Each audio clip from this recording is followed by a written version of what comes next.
Elle me fait foirer moi après. Bon, bienvenue dans ce nouvel épisode de podcast. Aujourd'hui... À toi Bon, on dirait que t'es déjà saoulé, ça va même pas commencer. Non, Bon, allez là, vite. J'ai des trucs à faire après. Non, je ne suis pas saoulé. Je sors de 2 heures de tournage avant le podcast. Et Sachant en plus, qu'il est malade. Voilà, en plus je suis malade. C'est pour ça que j'ai un peu une voix rauque. Vous m'excuserez. C'est vrai que ça fait très lendemain de soirée là, ta voix. Après, ça fait très voix de podcast aussi. C'est vrai. Mais voilà, je suis content de faire cet épisode avec toi aujourd'hui. Puisqu'aujourd'hui, on va parler... Des idées business qu'on a eues, qu'on a lancées ou qu'on n'a pas lancées. Exactement. Sachant que je pense que 99% les gens savent pas. Oui, il y a moyen, oui. Est-ce que t'as préparé un truc? Parce que moi, en fait, Non, je pense j'ai que rien j'en ai eu préparé. beaucoup moins que toi. Ah oui, moi j'ai rien préparé, mais je les ai en tête déjà. Donc, En fait, cet épisode de podcast va être concentré sur Tony parce que c'est le pro d'avoir 1001 idées par jour d'offres, de business, d'entreprises, de tout. Même si moi je suis un peu comme ça aussi, mais c'est vrai que toi c'est aberrant, frérot, comme dirait notre ami GMK. Mais ouais, non, j'ai eu beaucoup d'idées. Et en fait, pourquoi on fait cet épisode? Parce que non seulement il y a un peu le côté dédramatiser le truc, d'avoir des idées, de les lancer, etc. Mais aussi, je trouve qu'il y a plein de réflexions intéressantes sur le fait que parfois, c'est très très smart de lancer ces idées-là qui, au premier abord, paraissent un peu merdiques. Ouais, et c'est vrai que t'as un peu la dualité en business. En fait, soit t'entends que dès que t'as une idée, il faut vite la lancer et t'investir à fond là-dedans, ou soit t'entends au contraire qu'il faut savoir se focus, pas trop en fait se disperser. Donc, quel est le vrai du faux? On va essayer de répondre à cette question aujourd'hui. Exactement. Mais avant ça, 2 choses. Ah ouais, ok. Premièrement, on a lancé le podcast il y a 2 jours. Ouais, merci beaucoup pour tous vos retours, franchement. On a déjà des avis 5 étoiles. Ouais, et puis surtout, on est déjà dans les top classements des plateformes. Sur Spotify et Apple Podcast. Donc merci beaucoup. Il y a des épisodes qui ont fait beaucoup réagir, notamment celui sur l'école. Oui, j'ai vu. J'ai eu pas mal de DM aussi où il y avait grave de gens qui étaient d'accord avec nous et d'autres un peu moins. Et je trouve ça hyper intéressant de confronter les points de vue, sachant que... On n'a pas raison sur Ouais, tout, on n'a pas raison, on n'a pas tort, chacun a son avis. avis.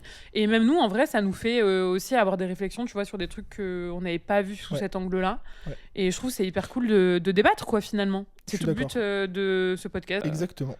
Et deuxième chose, on va vous tourner, alors peut-être pas le prochain, peut-être celui d'après, on ne sait pas encore, mais un épisode un peu FAQ, mais pas FAQ perso. On va répondre à vos questions business. Donc on vous met une box en dessous, là, un form tally. Vous pouvez nous poser vos questions. Ah ouais, un form tally. Oui, mais je le ferai. Moi j'aurais fait une boîte à questions Instagram, genre simple, basique. Non, mais vous verrez, bon bref, vous cliquez en dessous, ce sera plus simple. C'est Tony qui s'en occupera. Exactement. Et comme avec ça, son ami Claude. Vous pouvez nous poser des questions. Voilà, ça peut être des questions sur le contenu, sur le business. Ça peut être perso aussi, mais business, quoi, en mode, je sais pas, c'est quoi votre premier échec ou que sais-je. En tout cas, voilà, on trouvait ça sympa de faire une petite foire aux questions business dans un des prochains épisodes. D'autres choses à ajouter avant de commencer cet épisode? Non, je suis prêt à démarrer. Par quoi commençons-nous?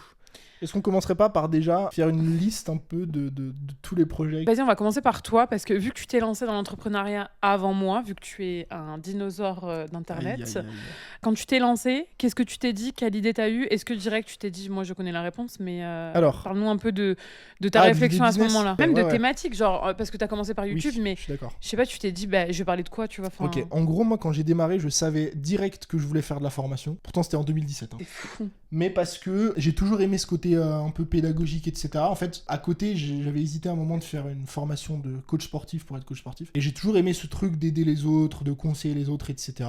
Et c'est vrai que moi, j'ai découvert le business via directement le prisme des infopreneurs. Tous les gens que j'ai connus quand j'ai découvert le business, c'était pas du tout du monde de la start-up ou quoi. C'était infoproduits. Donc, tu peux citer des noms? Ouais, ça a démarré avec Olivier Roland à l'époque. Moi, je ne connais pas ces gens. Genre, vraiment, c'est une era que j'ai pas du tout connue. Sébastien Knight, enfin, c'était vraiment les vieux de la vieille, quoi. Antoine BM après, Stan Leloup, enfin bon. Et du coup, direct, je me suis dit, mais c'est génial. Surtout pour le côté liberté, le truc d'avoir ton petit business dans ton sac à dos, avec ton ordi portable, etc. Et du coup, je me suis dit, je veux faire ça. Je veux faire de l'infoproduit, du conseil, etc. Sauf que, de quoi? J'ai aucune expertise, j'avais 20 ans à l'époque. Et en fait, j'ai commencé à créer du contenu. Et ce qui est un peu marrant, parce que justement, c'est ce que tu disais avant, c'est un peu un conseil qui va contre-courant. Mais en fait, la thématique qui m'a vraiment fait réussir, entre guillemets, c'est un peu une opportunité que j'ai eue.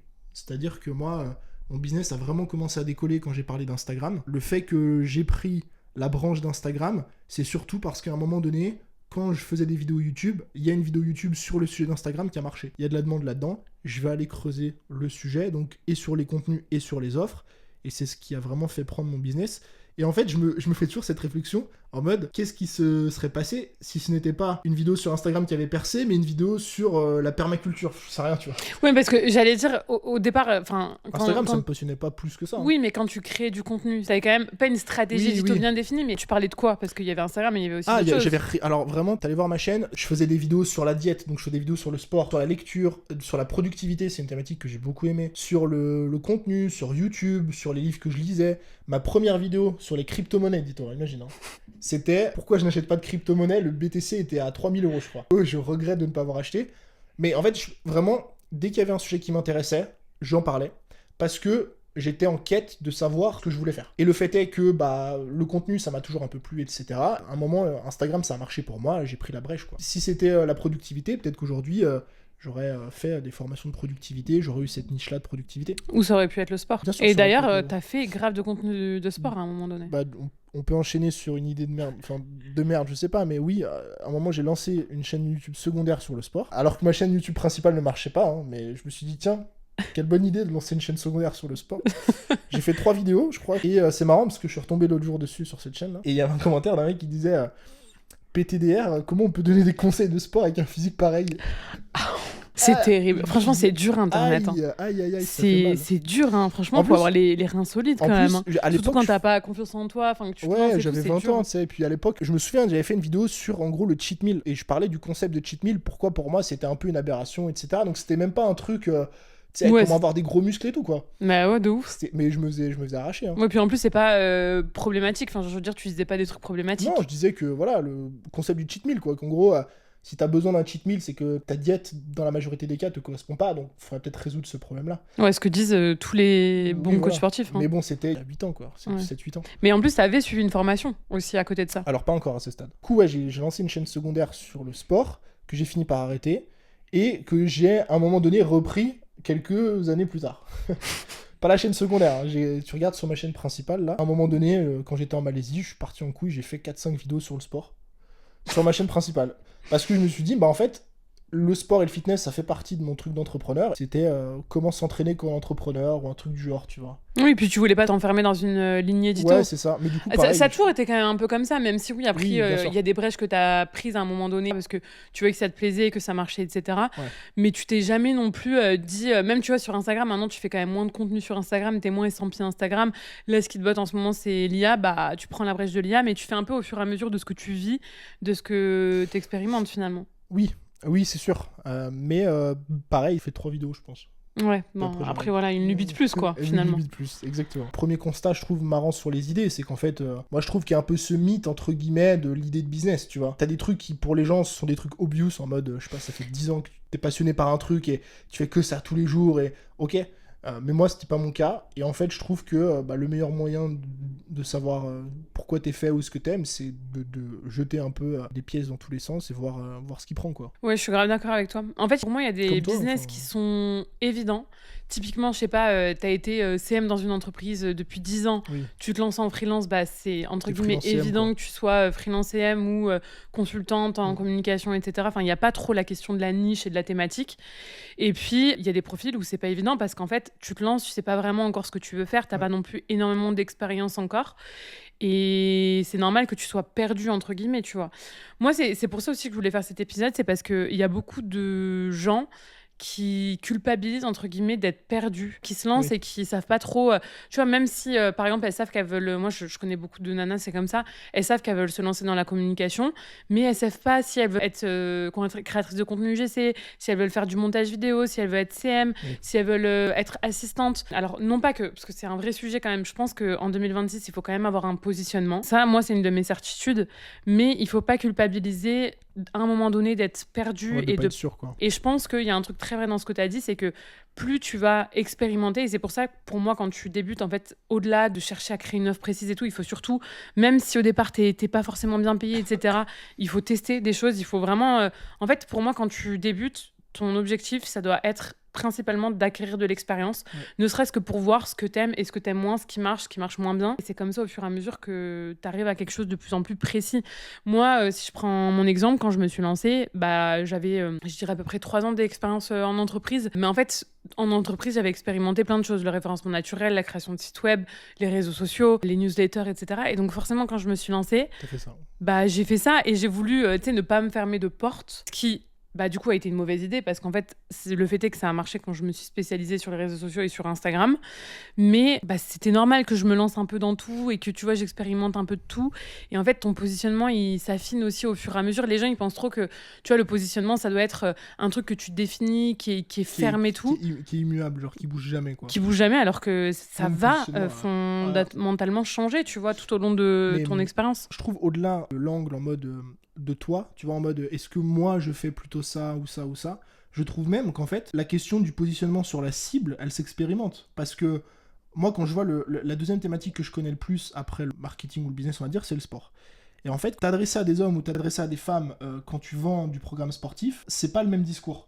T'adresser à un athlète et t'adresser à quelqu'un qui veut juste se sentir bien dans son corps, c'est pas le même discours. Et au-delà du discours, c'est pas non plus le même travail, c'est pas le même accompagnement, tu vas pas travailler de la même façon. Et donc, même dans ce sens, je trouve que c'est bien de tester, tu vois. De dire, en fait, ok, je vais tester un peu de travail avec ce profil-là et ce profil-là. Et j'ai un très bon exemple d'un mec, tu sais, je t'ai déjà raconté, avec qui j'étais parti quelques mois en Asie. En fait, lui, il s'était spécialisé à la base vraiment dans la perte de poids. Et en fait, vraiment, son business, il avançait pas. Parce qu'en fait, c'est pas une problématique que lui, il a rencontrée dans sa vie. Il avait plutôt la problématique inverse, qu'il avait limite du mal à prendre du muscle, tu vois. Genre, il était très très sec. Et en fait, il avait du mal à comprendre les problématiques des clients. Il me disait tout le temps, mais je comprends pas comment les gens ne sont pas assez disciplinés pour tenir une diète. Lui, ce qui le passionnait profondément, c'était l'accompagnement d'athlètes. C'était d'avoir des gens qui savent déjà s'entraîner, t'as pas besoin de leur expliquer comment manger, etc. Et en fait, il a dû expérimenter, il a dû un peu se prendre des portes sur des clients, des thématiques, et tester des choses pour se rendre compte in fine qu'à la fin, en fait, ce qui le passionnait le plus, c'était vraiment d'aider des gens qui étaient déjà avancés dans l'entraînement, tu vois. Et je pense qu'il faut dédramatiser ce truc de dire... je trouve mathématiques c'est bon, mathématiques elle est parfaite, je l'ai trouvée en 2 semaines et tout. Non, c'est même nous aujourd'hui, on affine, Bien sûr. on change. J'ai affiné ma cible au fur et à mesure que j'ai eu des clients en fait. Oui, voilà, parce que je voyais en termes de thématiques et aussi en termes d'énergie, etc., avec qui j'aimais bosser, avec qui je n'aimais pas spécialement bosser, dans quel format en termes d'offres, etc. Et je pense qu'il faut jamais que ce soit une décision ferme, tu vois, ton positionnement. Mais là, on parle de positionnement, mais de base, on parlait carrément d'idée business. Tu vois ce que je veux dire? Genre là, on parle une fois que tu as plus ou moins une thématique globale, que ce soit le bien-être, la communication, etc. Et du coup, pour moi, c'est un positionnement, c'est une forme d'idée de business, un petit peu, tu vois. Ouais. Enfin, c'est que on en revient à ce truc de base qui était que moi, mon business aujourd'hui, c'est une forme de hasard en fait. Beau hasard quand même. Ouais, mais si c'était une autre thématique qui avait pris, j'aurais peut-être eu un business totalement différent en fait. Ça qui est... C'est fou. S'il faut, tu serais. Je serais peut-être Tony in Shape 2, quoi. C'est ce que j'allais dire. Tony in Shape. Ouais, voilà, Tony in Shape, j'en sais. Ça sonne bien en plus. Mais voilà, en tout cas, moi j'ai démarré comme ça, j'ai eu un peu cette première salve d'idées à la con là. Et après, il y en a eu tellement, je ne sais par où commencer. Je vais plutôt en fait partir sur la leçon à tirer et les exemples que j'ai d'idées de business qui sont liées à ça. Il y a une leçon que je trouve intéressante, c'est celle de croire qu'on est perdu dans le business que quand on se lance. Ça c'est très vrai. J'ai une idée de business que j'ai voulu lancer par rapport à ça, c'était à Bali. Ça faisait déjà quand même 3-4 ans que j'avais mon business, ça tournait bien, je gagnais très bien ma vie, etc. Et en fait, j'ai lancé une série, vous pouvez remonter sur mon podcast il y a très longtemps pour les plus déterminés. Ah, les archives. Les archives qui sont toujours là. Une série, évidemment, comme d'habitude, qui a tenu à peu près 3 épisodes, voilà, ni plus ni moins, dans laquelle je lançais un business de vidéaste.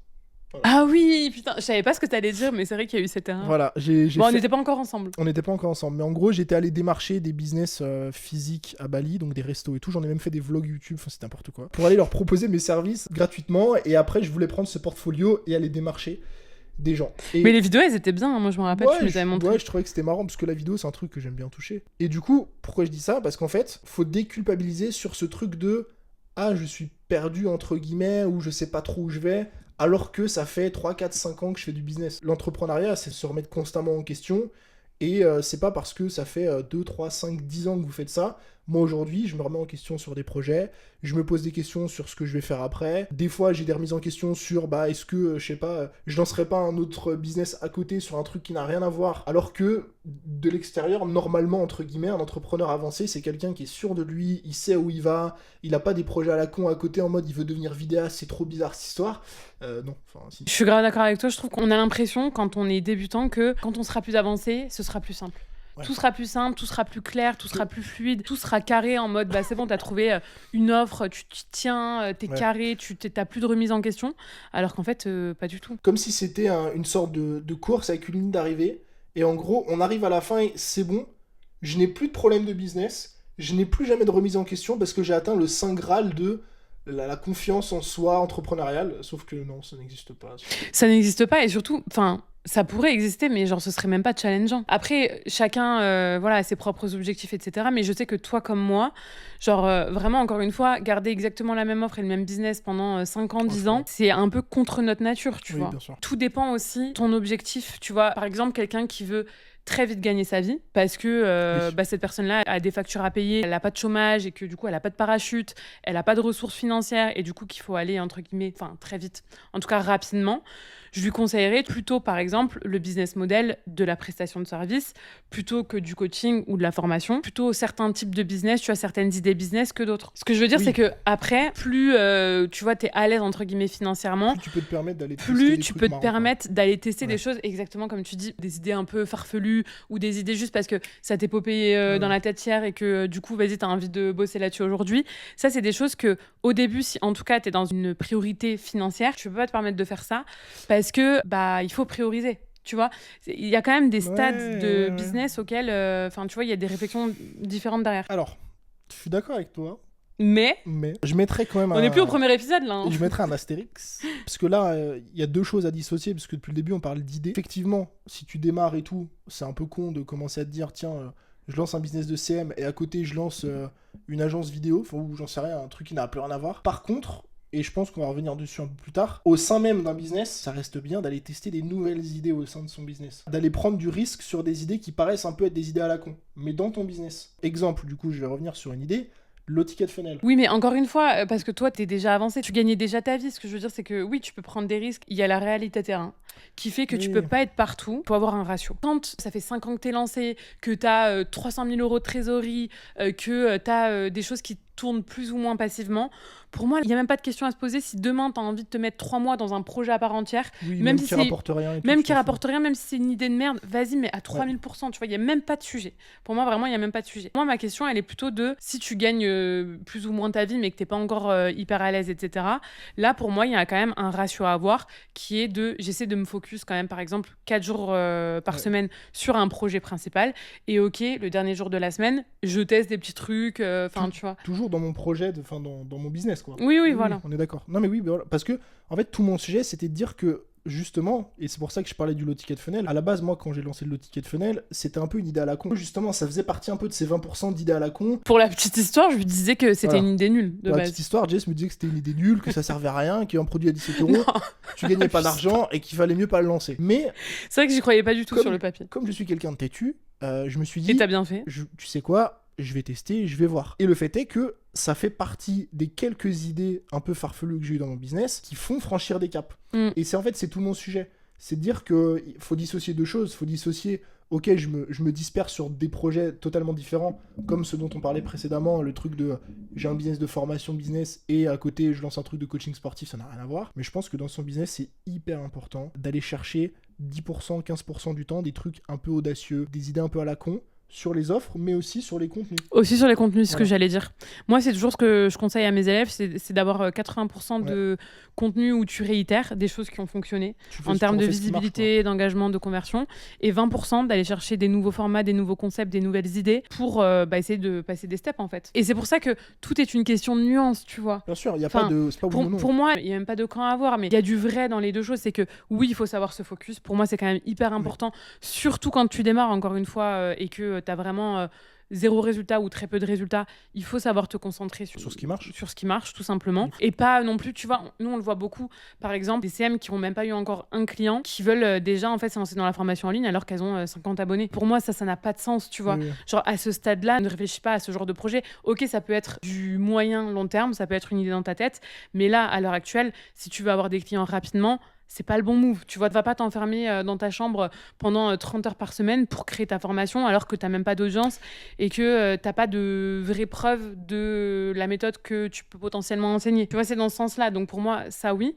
Mais effectivement, à côté de ça, il faut aussi savoir être audacieux et tester des choses pour franchir des steps. Donc pour moi, tu vois, encore une fois, la nuance, c'est hyper important. C'est un peu la loi Pareto inversée, quoi. C'est 80% du temps, tu fais sur le truc safe, grosso modo, qui permet assurément de gagner ta vie.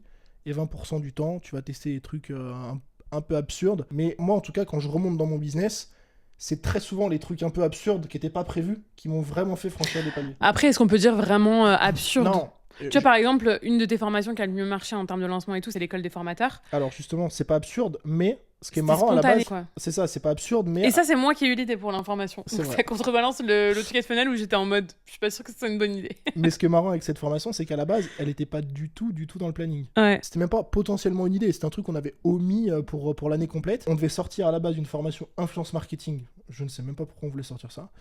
Et en fait, dernier moment, tu m'as dit ouais, mais ce serait pas intéressant de sortir ça et tout. Je me dis ah, je sais pas trop. C'était moi qui étais réticent. Ouais.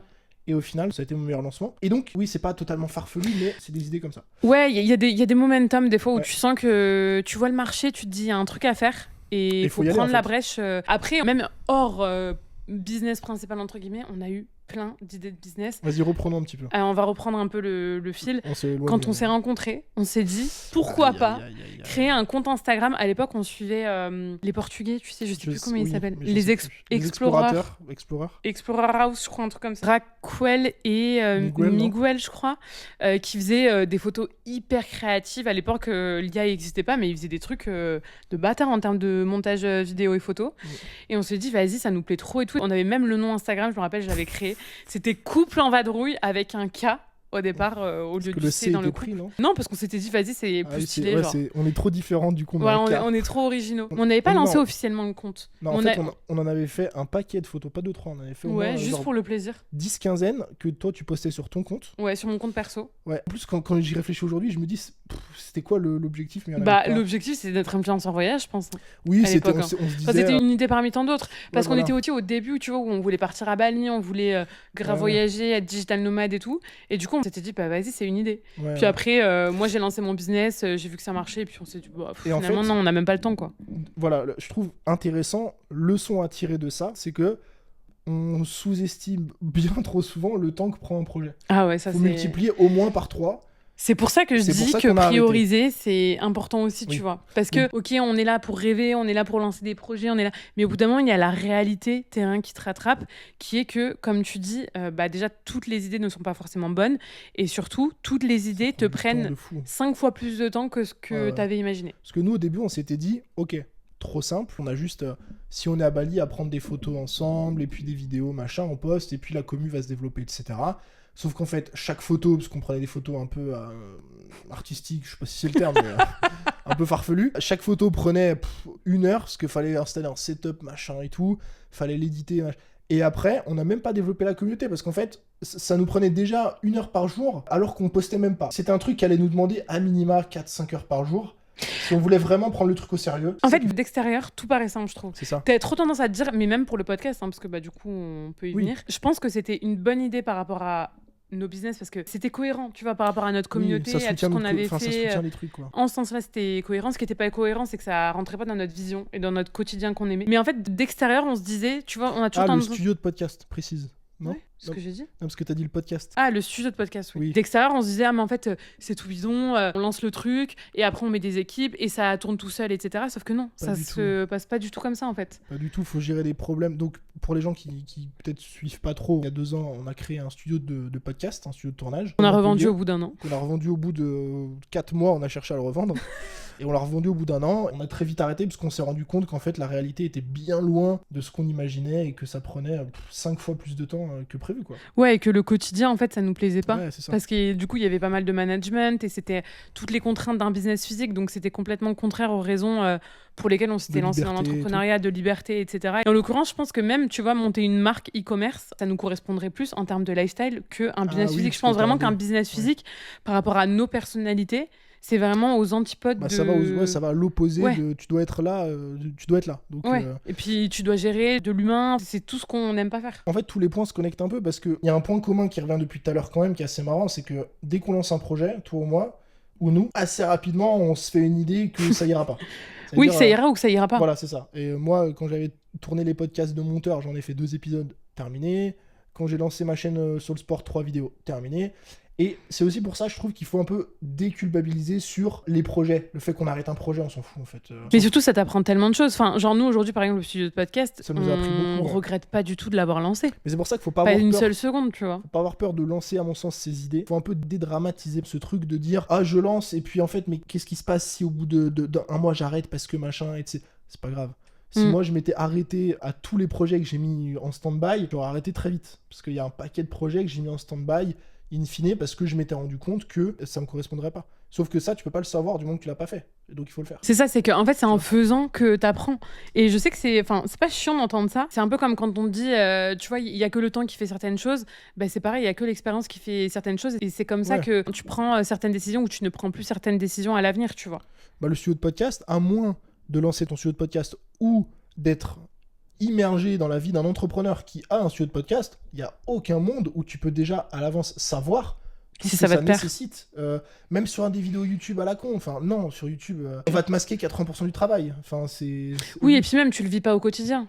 Oui, même s'il te dit, oui, j'ai fait ça, enfin, oui, toi, tu le vis pas. Tu te rends pas compte de la charge que c'est en plus. Ouais. Parce que quelqu'un qui te dit oui j'ai 2 personnes sur place, je les gère, toi tu dis ça va, il gère 2 personnes sur place, c'est 2 messages WhatsApp et terminé. Non c'est des appels, c'est tu décroches ton téléphone pendant ta séance de CrossFit parce qu'il y a une urgence, la caméra elle bug, tu dois passer au studio de l'après-midi parce qu'il y a un câble qui a déconné. En fait c'était que des mini problèmes, mais après voilà, il y en a qui adorent lancer des business physiques, nous ça nous correspond pas.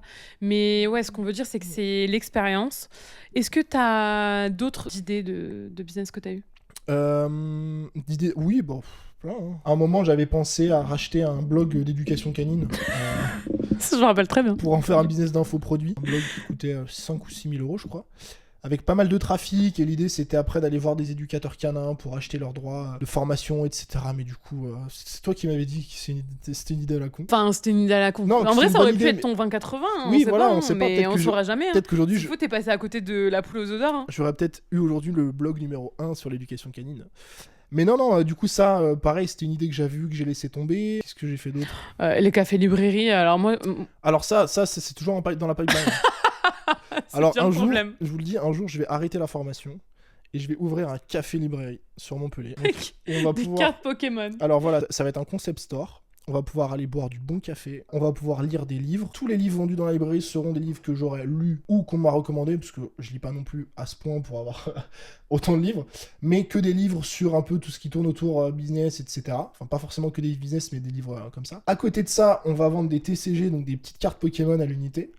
Et il y aura aussi un petit concept store où on pourra acheter des petits trucs pour son chien, voilà. C'est vraiment tout ce que j'aime. On n'est pas dans qui va être mon associé là. Parce que t'es en train de faire un pitch. Non, mais j'ai déjà fait le business plan et tout. Donc, si vous voulez investir, il y a un lien en dessous, crowdfunding. Non, mais voilà, on va. Voilà, ça typiquement. Pourquoi je le laisse bien au fond de la pipeline et je fais monter d'autres projets à la con avant ? Parce que ça, je sais qu'il y a de fortes chances que ça me plaise pas. Et puis au-delà de ça, que ça gagne pas d'argent. Ouais, voilà. On sait très bien aussi, tu vois, ce genre de business. Oui, c'est du physique, c'est pas rentable. Coup, enfin, tu peux en vivre, mais ce sera jamais très rentable. Mais du coup, l'apprentissage du studio de podcast qu'on a eu me freine dans le fait de lancer ce projet-là, qui serait très coûteux, etc. Alors que si j'avais pas lancé de studio de podcast, c'est pour ça qu'il faut pas s'en vouloir non plus de lancer des trucs. Peut-être qu'aujourd'hui, j'aurais fortement envie de lancer ça. Peut-être que tu l'aurais fait, ouais. Peut-être que je l'aurais fait. Sauf que ça m'aurait sans doute coûté beaucoup plus cher, beaucoup plus d'emmerdes, etc. C'est le coût des erreurs, quoi. Mais parfois, ça peut être très, très pratique. En fait, je pense que tu vois, en y réfléchissant, tout dépend de c'est quoi ton objectif aujourd'hui. C'est quoi ton objectif surtout principal. Est-ce que c'est de générer des revenus? Est-ce que c'est d'avoir une activité qui te plaît même si tu gagnes pas beaucoup? Est-ce que, enfin, tu vois, en fait, tout est une question de momentum, je trouve. Ouais, bien sûr. Il y a des gens qui sont hyper épanouis par le fait de gérer plein de projets en même temps, de lancer des projets, de les faire cracher. Paul, c'est ça, hein. Il lance des SaaS. Ah oui, il y a ton SaaS aussi, on en a pas parlé. Oui, bah ça, c'est privé pour l'instant. Mais... Arrête d'en parler en newsletter et tout. Ah oui, c'est vrai que j'en parle en newsletter. Bon, alors, je vais vous teaser un petit peu. Non, en vrai, je peux pas trop en dire pour l'instant parce que c'est bientôt prévu que ça sorte. Mais effectivement, je travaille sur un SaaS depuis à peu près 2 mois. Et ça, pour le coup, c'est un truc que j'ai fait monter dans mes idées à la con bien plus vite que le reste. Pour plusieurs raisons. La première, c'est que ça fait écho. En fait, je trouve que c'est marrant aussi de trier ces idées comme ça. Vous prenez toutes vos idées à la con, vous faites une liste, et puis vous les classez par est-ce que déjà ça sert ce que je fais aujourd'hui? Si ça sert ce que vous faites aujourd'hui, ça peut remonter haut dans la liste. Est-ce que ça génère de l'argent? C'est un potentiel de générer de l'argent. C'est un potentiel, oui, de générer de l'argent. Hop, ça monte encore dans la liste. Est-ce que ça vous fait kiffer? Hop, ça monte dans la liste. Et du coup, là, je me retrouve avec ce truc qui est un projet qui, de 1, sert ce que je fais aujourd'hui, de 2, a le potentiel de me faire gagner de l'argent, et de 3, me fait kiffer. Et dans le lot, si jamais ça marche pas, j'aurais appris tellement de choses sur le chemin. Parce que créer un SaaS, genre là, j'ai appris plein de trucs sur le code, sur l'hébergement. Enfin, j'ai commencé à toucher à GitHub, à des trucs comme ça, qui me serviront sans doute pour la suite. Et du coup, je sais plus ce qu'on disait, mais voilà. Non, mais je pense qu'au final, de toutes les idées, je me dis de merde, c'est pour la blague, mais en vrai, c'est pas des idées forcément de merde, mais de toute façon, peu importe, ça t'apprend toujours quelque chose. C'est ça, en fait. Soit ça t'apprend sur ce que tu veux pas. Et en fait, l'exemple, justement, de Paul, là, est très parlant, parce que du coup, c'est un gars que je connais qui lance constamment des SaaS. Toutes les semaines, il lance un nouveau SaaS, jusqu'au jour où il trouve le truc qui lui plaît vraiment et qui marche. Et en fait, ce qui est marrant, c'est que là, ils ont bossé sur un nouveau SaaS qu'il a réussi à lancer avec une techno, du coup, qu'il avait utilisé dans un truc il y a 3 ans. Ce truc, il y a 3 ans, ne lui a servi à rien, il a pas gagné d'argent avec, mais il a appris à, en gros, réussir à traquer des trucs qui lui sert aujourd'hui dans son SaaS, qui a vraiment du potentiel. Et donc, en fait, tu sais jamais vraiment à quel moment ce que tu fais aujourd'hui va te servir. Soit ça va t'apprendre sur nous, le business physique, on a appris que ça allait pas nous plaire parce qu'on a lancé un truc physique, mais au moins ça te sert toujours pour le reste, quoi. Oui, et puis c'est pas dit qu'à un moment donné on n'évolue pas non plus et que nos envies elles changent pas. Enfin, en fait, moi j'aime bien l'idée quand même si peut-être j'ai eu moins d'idées entre guillemets farfelues que toi, mais j'aime bien l'idée, même moi dans mon business, de me laisser porter par les opportunités. Tu vois, au départ, je me suis lancée en tant que CM, j'ai très vite dévié vers du coaching Instagram. Ensuite, j'ai très vite dévié vers de la formation en ligne. Au départ, j'ai fait une grosse formation Insta School. Après, j'ai fait des petits produits spécifiques avec Insta Story. L'année dernière, j'ai lancé un bootcamp, un format que j'avais jamais fait. J'allais revenir dessus. Là, ça fait 1 an que je fais des collabs. Quand même, ça m'apporte quand même de plus en plus de résultats aussi. Au départ, c'était pas du tout quelque chose que j'avais anticipé potentiellement de monétiser comme ça. Je fais de l'affiliation. Enfin, ce que je veux dire, c'est que j'aime l'idée de pas me fermer de porte et de lancer des projets, même si ça reste dans la même thématique globalement, de lancer des formes d'offres qui sont différentes et de pas avoir un truc en tête et genre faut pas dévier, c'est cette offre et pas une autre, etc. C'est vraiment juste en fonction de ma casquette que j'ai envie de porter en ce moment. Qu'est-ce que je propose? Et je fais des calls de consulting. Pareil, là, je me suis dit, j'aimerais bien proposer des journées de consulting sur des entreprises à Montpellier. C'est peut-être un truc que je vais développer bientôt. En fait, je trouve qu'on est trop en mode, OK, il faut avoir un truc carré et ne pas dévier. Alors qu'en fait, au final, ton business, il doit évoluer avec toi. En tout cas, quand tu as la chance et quand tu es intéressé par le fait de créer un business au service de ta vie, forcément, ton business et tes offres, elles vont évoluer avec toi, tu vois. C'est pour ça que je voulais rebondir sur ce que tu disais, parce que depuis tout à l'heure, on dit un peu, oui, des idées à la con, des idées farfelues. C'est pour un peu caricaturer le truc. Mais c'est surtout cette notion d'audace. Pourquoi on dit que c'est des idées un peu farfelues? Parce que c'est pas un truc qui était un peu dans le pipeline, tu vois. C'était un truc qui était pas prévu, mais que tu dis justement ce que tu as très bien dit en mode, ah, je sens que c'est le bon moment, c'est le momentum pour cette idée-là. Peut-être que ça marchera pas parce que c'est la première fois que je le fais, donc je sais pas. Mais peut-être que ça va être mon nouveau 2080. Et je voulais justement rebondir sur le bootcamp que tu as fait l'année dernière. C'est l'exemple parfait de ce qu'on disait depuis le début.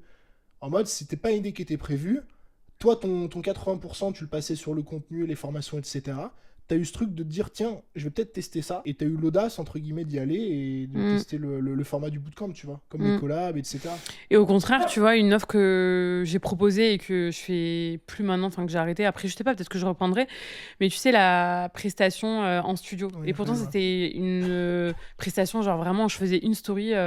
Je bookais les dispos et c'était quand même du high ticket parce que c'était une offre à 3 000 € où en fait j'intervenais en physique pour faire des reels en studio à des entrepreneuses. Je l'ai fait 5-6 fois. Au bout de 5-6 fois, j'y prenais beaucoup moins de plaisir. J'avais l'impression d'avoir fait le tour. J'ai arrêté de le proposer, quoi. Et je trouve que c'est bien de se laisser la flexibilité de créer des projets et après de les arrêter et voilà, tu vois. Ça me fait rebondir justement sur ce qu'on disait avant et ce dont on a parlé hier du coup, cette espèce de réflexe qu'on a de plus on avance dans l'entrepreneuriat, plus on perd ce goût du risque et cette audace. Cette insouciance un peu. Exactement. Quand on se lance au début, on est insouciant, on lance des chaînes YouTube à foison, on teste des formats qui n'ont aucun sens, on teste des offres en veux-tu en voilà, en mode on va là où il y a de la lumière, on va à droite à gauche, parce qu'on n'a rien à perdre. Tu sais, c'est comme un bébé ça va partout, un enfant ça fait n'importe quoi. Toi, tu connais bien les... Moi, je maîtrise. bébés. Non mais tu vois, Gaston, voilà, un chien par exemple, t'es foufou, dès que ça voit un truc nouveau, c'est là, ça. Et en fait, le symptôme, c'est que plus on avance dans le business, plus on devient des vieux cons. Moins on a envie de C'est vrai de moins on a envie de fou, c'est vrai de changement, fou. moins on a envie d'audace, et plus on se renferme dans notre zone de confort. Plus on devient adulte, même dans Adulte notre du business. quoi. Ouais. C'est vraiment cette image-là de dire, l'avantage d'être adulte, c'est bien parce que t'as un truc qui est plus stable, etc. C'est très bien. Et le business, c'est un peu pareil, c'est que t'es là, tu fais ton petit contenu, t'as tes 2 posts de la semaine, ils sont planifiés, t'as ton truc, ça c'est fait, c'est bon, hop, c'est carré, c'est machin. Tu tombes vite dans la routine. Exactement. Et comme il y a un très bon livre que j'ai lu et que je recommande tout le temps qui s'appelle 10x is easier than 2x, c'est un livre exceptionnel. Et dans ce bouquin, il explique très bien ce qu'on détaille un peu depuis tout à l'heure, c'est qu'en fait, dans votre business, il y a la loi Pareto, mais il y a toujours la loi Pareto de la loi Pareto. Ça veut dire que vous avez aujourd'hui une minorité de projets ou de clients qui vous rapportent la majorité des résultats. Et en fait, l'objectif pour franchir des paliers ou pour continuer à se développer, ça va être de trouver les prochains clients ou les prochains projets ou les prochains produits qui vont devenir votre nouveau 20-80. La nouvelle idée, en fait. Et moi, je trouve que ça, globalement, ça se trouve avec l'audace. On le voit sur les entrepreneurs entre guillemets un peu plus avancés, c'est que c'est pas qu'ils ont plus à perdre parce qu'au final perdre quoi, enfin genre dans tous les cas t'as encore plus d'expérience, mais des fois il y a plus de réticence parce que l'image, parce que des vieux cons, on devient des vieux qui veulent. Oui, mais il y en a plein aussi qui parce que genre en gros ils ont vraiment un truc qui marche bien, etc. Ils veulent pas aller vers d'autres choses ou tenter même de nouveaux formats. Des fois c'est juste sur le contenu parce qu'ils ont peur que ça floppe, parce que justement ils savent qu'il y a des gens pour les suivre. Et donc, du coup, si ils tombent, entre guillemets, je mets des gros guillemets, ils se disent, oui, mais qu'est-ce que vont penser les gens et tout. Enfin, il y a vraiment ce côté-là aussi, tu vois. Alors que quand t'es tout nouveau, en fait, t'es en mode, vas-y, de toute façon, il y a personne qui me regarde. Donc, tu vois, enfin, il y a personne qui peut voir, entre guillemets, ma chute si je chute. En fait, c'est ça, en fait. Effectivement, on n'a rien à perdre dans le sens où on n'est pas dans des business physiques. Mais je prends l'exemple, tu vois, du bootcamp, des produits, etc. C'est vrai que avoir cette idée un peu farfelue d'un produit un peu qui te vient en tête comme ça, je prends le SaaS ou quoi, qu'importe. En fait, ouais, tu vas peut-être passer 2 mois à bosser sur un truc qui va pas marcher. Et effectivement, plus on avance, moins on a envie de faire ça. À tort, je pense, parce que c'est parce qu'on multiplie ça qu'on va finir par trouver le nouveau 20-80 et la suite, quoi. Et je pense qu'on aura à y gagner, à retrouver un peu cette insouciance-là. Ouais, cette spontanéité. Mais comme on fait avec le podcast, là, tu vois. Comme on fait avec le podcast, ça se trouve, on fera qu'une saison, parce qu'à la fin, on sera saoulé, on sera là en mode, on n'a plus rien à dire. Je peux plus te voir. Et à tout moment, ça va devenir le nouveau podcast numéro 1 de Marketing FR. On va abandonner nos podcasts et on va créer un business commun d'accompagnement pour CEO. Qui sait finalement? Voilà. Who knows? Oui, mais en fait, c'est ça, c'est totalement ça. Parce que je me souviens à l'époque, il y a 10 ans, ça va faire 10 ans l'année prochaine. Quand j'ai posté ma première vidéo, tu te fais une idée de la réalité qui est à 99% l'opposé de mais bien sûr. Et en fait, le truc, c'est que, là, ce que je viens de peindre un peu en rigolant, il y a un monde où c'est vrai, en fait. Il y a un monde où on est podcast numéro 1 marketing. Et il y a un monde où demain, on accompagne... Lâchez les étoiles, là, les évaluations 5 étoiles, là, pour nous aider. On va pas être un top 1 comme ça. Hein. Mais en fait, c'est ça le truc. C'est pour ça que pour moi, les visions à 5 ans, à 10 ans, j'y crois pas du tout. J'y crois tellement pas. On pourrait faire un épisode complet dessus. Ouais. Ça n'a aucun sens parce que, en fait, t'évolues tellement en tant qu'être humain et t'évolues tellement aussi professionnellement parlant que qu'est-ce que tu veux... Moi, j'en sais rien dans 5 ans, dans 10 ans, mais s'il faut, je serai plus dans la formation en ligne. S'il faut, j'y serai encore. S'il faut, j'aurai plus de compte Instagram. S'il faut, Enfin, qu'est-ce que j'en sais? S'il faut, j'élèverai des brebis en Ardèche, j'en sais rien. C'est quoi ton max temporel du coup? Je pense quand même sur 1 an, je peux plus ou moins projeter, pas forcément toutes les offres, mais en tout cas, le business quoi. Le business. Oui, ça, oui, je suis d'accord. Pareil, le business, 1 an, les offres. 3 mois, je pense. Offre contenu, tu vois. Et ça veut pas dire qu'il faut pas faire de plan. Non, Tu vois, parce que ce soit pour tout ou pour moi, chaque année, tu vois, on a le bilan. on fait les... Enfin, moi, j'appelle plus ça des objectifs, j'appelle ça des intentions. Sur toutes les offres que je pense sortir à l'année, les promotions que je compte faire, etc. Les projets, parce que maintenant aussi, on l'a pas dit, mais on accompagne aussi deux nanas dans leur projet de formation en ligne et on prend une commission sur les revenus qui sont générés. Donc, c'est encore un autre... Tu vois, au final, on a plein de sources de revenus un peu différentes, etc. Mais oui, ne pas savoir où tu vas être dans 1 an ou dans 2 ans, etc., ça t'empêche pas de faire ce genre de plan parce que c'est quand même bien, tu vois, d'avoir un truc en tête, mais c'est juste, il faut pas que ce soit... Faut pas t'agripper au plan. Voilà, il faut pas te tenir la jambe en mode, bon, bah, du coup, maintenant, ça doit être comme ça, il faut pas être trop rigide. Pour moi, c'est bien, ça te permet de définir des objectifs, un plan d'action, etc. Mais il faut pas que ce soit gravé dans le marbre, en fait, c'est juste ça. Je suis d'accord. Moi, il y a 2 trucs que j'aimerais dire, qui sont un peu 2 conseils, justement, un peu plus pratico-pratiques, on va dire, sur ça. C'était Victor qui avait dit ça à la Maison des Créateurs, c'est une phrase qu'il avait dit et qui m'était restée dans la tête, parce que c'était très fort. Il avait dit, c'est quand la dernière fois que vous avez eu peur de faire quelque chose dans votre business? Peur de lancer un truc, de faire un contenu, un produit, etc. Et il a dit en mode, si c'était il y a plus de quelques semaines, c'est qu'il y a un problème. Parce que t'as peur que quand tu fais un truc nouveau. T'as peur que quand tu sors de ta zone de confort. Or, et c'est ce qu'on a vu jusqu'à présent, tous les vrais paliers que tu franchis, c'est quand tu sors de ta zone de confort. C'est quand tu lances ce projet que t'avais pas prévu de faire. C'est quand tu fais cette cohorte que t'avais pas prévu. Quand tu fais cet accompagnement que t'avais pas prévu, etc. Et donc je pense qu'on mériterait vraiment à se dire, ok, là ça fait 6 mois que vraiment je suis pas sorti de ma zone de confort, que je fais la même chose, de la même façon, de la même manière, que j'ai pas tenté un truc, bah vas-y, il faut que je tente un truc. Et le deuxième truc, c'est que je pense effectivement qu'il faut apprendre à s'écouter et à chercher les momentum. Parce que dans un marché, il y a toujours des momentum, qu'importe le marché. Ça peut être des momentum sur un contenu, sur une offre, qu'importe. Ça peut être par exemple, moi il y a un format de contenu que je vois très bien marcher en ce moment, c'est un peu les trucs des news. C'est des personnes qui postent sur leur contenu perso et ils tournent ça comme si ils étaient un journal. Enfin, c'est un peu fait bizarrement. Un média. Un média. Et en fait, les gens mériteraient à faire un peu plus Gagneraient. Gagneraient oula, je suis fatigué aujourd'hui. Les gens gagneraient à justement aller chercher un peu plus ce momentum-là. Et s'ils voient qu'il y a un moment une idée ou un projet ou un truc qui va dans cette vague-là, bah la prendre. Parce que c'est un peu ce truc avec le gâteau. Si t'arrives à capter 10% d'un truc qui marche très bien en ce moment, et qui a le vent en poupe, et qui est énorme, bah ça représente beaucoup. Alors que si tu captes 80% d'un truc dont tout le monde se fout, bah en fait tu captes 80% d'un truc qui capte rien du tout. Est-ce que c'était le mot de la fin? Ouais, je sais pas si t'as d'autres trucs ou... Bon, on n'a pas étalé tous les projets parce qu'il y en a beaucoup trop, mais... T'as d'autres projets comme ça là en tête? Ouais, je sais pas, Je pense qu'on a quand même fait le tour, hein. Non, mais après, c'est plutôt des trucs sur... Moi, je sais que j'aime bien toucher à tout, donc j'ai fait des formations sur la vidéo, j'ai suivi, je disais tout à l'heure, une formation de coach sportif pour être coach sportif. Je dois avoir plein d'autres trucs comme ça de côté, mais globalement... Globalement, la leçon... Il y a Gaston qui va venir pour la leçon finale. Cool. Toutes les idées que vous avez, même si y en a, c'est des idées de merde, ça vous apprendra toujours quelque chose. Mais pour moi, il faut quand même prendre en compte les objectifs actuels que tu as et ne pas trop te disperser. Encore une fois, je dis ça surtout pour les débutants qui nous écoutent parce que on le voit en fait, nous, sur le terrain, tu vois. Allez pas, oui, si vous démarrez, que vous faites 3 euros, n'allez pas lancer un studio de podcast et un SaaS en même temps et... Alors que déjà, t'arrives pas à trouver des clients, quoi. Voilà. Mais par contre, moi, je pense que voilà, le truc important, c'est de distinguer. Je vais lancer plusieurs projets différents et je vais tester des nouvelles choses dans mon projet actuel. Dans ma thématique, dans ma compétence. Exactement. Et ça, je pense que c'est extrêmement important de le faire à tous les niveaux et qu'on le fait pas assez. Et avec le ratio qu'on disait tout à l'heure, 20-80, ouais. Je pense que c'est un bon point de départ. Je pense que le ratio, c'est vraiment un très bon point de départ. Ça, c'est très concret de te dire, en fait, sur ma semaine, 80% du temps, je la dédie à vraiment ce qui doit être mon focus actuel par rapport à ma priorité actuelle. Et 20% du temps, par contre... Choses nouvelles. Test. Format nouveau, contenu nouveau. Offre nouvelle, produit nouveau, qu'importe, mais un truc que vous n'avez pas testé. Parce que, encore une fois, c'est souvent ce truc-là qui va payer ou qui va vous servir tôt ou tard. Bon, bah voilà. Voilà, finalement, je pense qu'on a fait le tour. Ouais. C'était intéressant, merci beaucoup. Merci à toi, mon amour. Et puis... Merci à vous d'avoir écouté cet épisode. Et puis si vous voulez qu'on devienne numéro 1 de marketing, il va falloir mettre des commentaires juste en dessous. Non mais voilà, si l'épisode vous a plu, n'oubliez pas le petit form Tally si vous voulez qu'on réponde à vos questions dans un prochain épisode. Et puis voilà, on vous remercie pour votre écoute. C'était Jess et Tony. Ciao. Ciao.